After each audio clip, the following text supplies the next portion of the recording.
dos, tres, cuatro, cinco, seis, siete. Aside from the clear weight disadvantage, even Canelo Alvarez is very aware that he's about to face the toughest test of his career when Terence Crawford mounts up to weight classes to meet him at the 168 bits division later this year. As a result, he's begun training early enough to ensure he's physically and mentally prepared to welcome the first undisputed world champion in multiple weight classes in the four belt.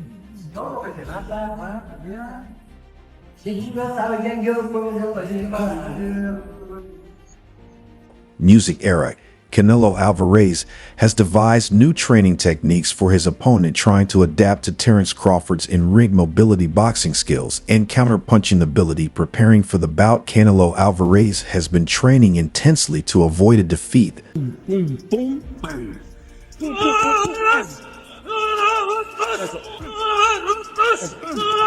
that would be the third loss of his career, but more tragically, the defeat would see him lose all his belts and might be the moment where he sadly passes the torch and bids his days of world dominance a final farewell. Previously, Canelo Alvarez has been asked why he continued boxing despite his many fights and achievements, but he's responded that his love for the sport is what keeps him going. "I love boxing," he said. "You're unweight, you're one of the best fighters in history. Unweight, you're one of the best fighters in history, but you're very successful. You don't have to work, so you could retire today if you wanted to." I love boxing. I love boxing, and I love being. But you're very successful. You don't have to work, so you could retire today if you wanted to. "I love boxing. I love boxing, and I love being fighting." While this love is truly real, many fans of Canelo would prefer that he doesn't quit with such a humiliating loss against a fighter from a lower division.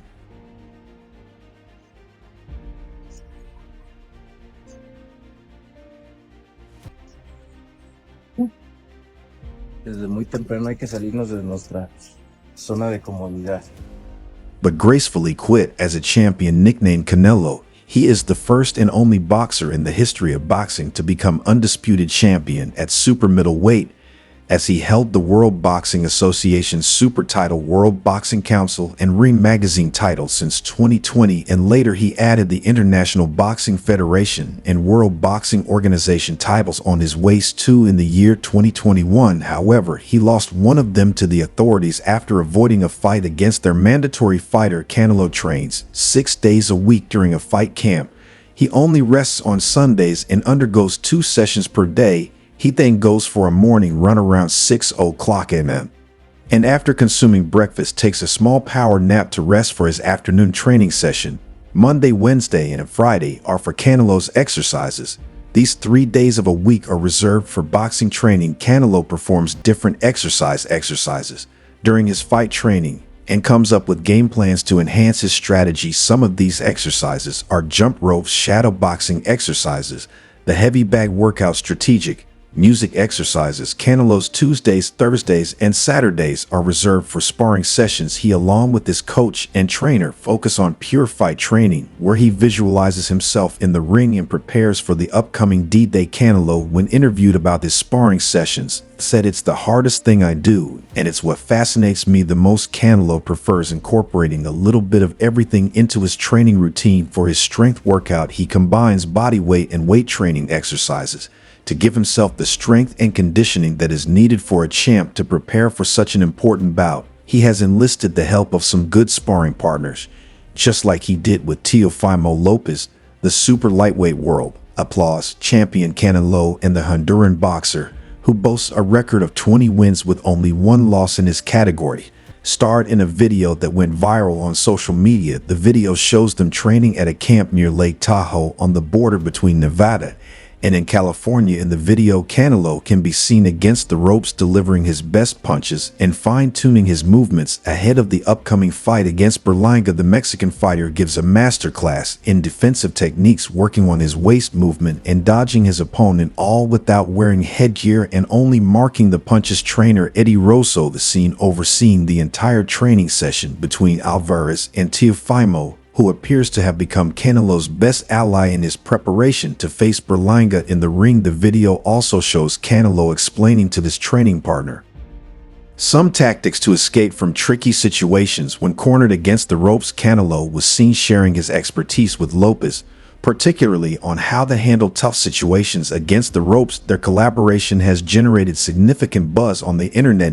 Canelo is refining his skills ahead of his upcoming super middleweight title defense on Mexican independence. Music Day also helping is Canelo Alvarez's legendary trainer, Eddie Rosso. Teofimo Lopez had previously expressed a strong desire to fight Terence Crawford. However, Crawford has set his sights on a different challenge. Canelo Alvarez, the 41-0 champion who recently dominated the welterweight division, is interested in making a significant jump to super middleweight to face Canelo, while Lopez remains eager to face Crawford at 147 PBS. Crawford seems more focused on the potentially historic bout against Alvarez. Over the top with an overhand right lands right to the left. The relationship between Canelo Alvarez and Eddie Rosso is one of the most successful and enduring partnerships in boxing. It began in 2003 when a 14-year-old Canelo walked into Dona Rosso's gym in Guadalajara, Mexico. At the time, Eddie Rosso was just 27. His father, Dono, immediately recognized Canelo's potential due to his power and skill. Even at such a young age, Canelo's bond with the Rossos, particularly Eddie, grew from a traditional trainer-fighter relationship into something more akin to a father-son dynamic. Eddie Rosso was instrumental in developing Canelo's boxing skills. He also played a crucial role in shaping the to-be boxing icon's glorious career. Under Rosso's guidance, Canelo rose to become one of the best pound-for-pound fighters in the world. He captured multiple world titles across various weight classes. Crawford is fully aware of the physical disadvantage he would face against Canelo, acknowledging that size will play a crucial role in the fight. However, he remains confident in his ability to overcome this challenge and impose his boxing style. Some analysts have expressed skepticism about Crawford's ability to compete effectively at super middleweight. This stems in part from his most recent fight, a points victory over Israel Madrimov at super welterweight, which lacked the dominant display many expected and harder for boxing fans. They know Carr can beat Canelo, just like they knew was going to be Simp. You just got axed. Regardless of these concerns, the potential bout between Canelo and Crawford has captivated the imagination of boxing fans. The blend of power, speed, technique, and charisma from both fighters sets the stage for what could be an unforgettable spectacle. Canelo Alvarez has established a tradition of having 2 fights a year, May and September, the latter on the weekend that celebrates Mexico's independence. Since 2022, he has scheduled his fights in these 2 months, and it is expected that he will do so again. So it is more intriguing who will be his next opponent due to the lack of interest in accepting the challenge of David Benavidez, the mandatory World Boxing Council 168 pounds challenger.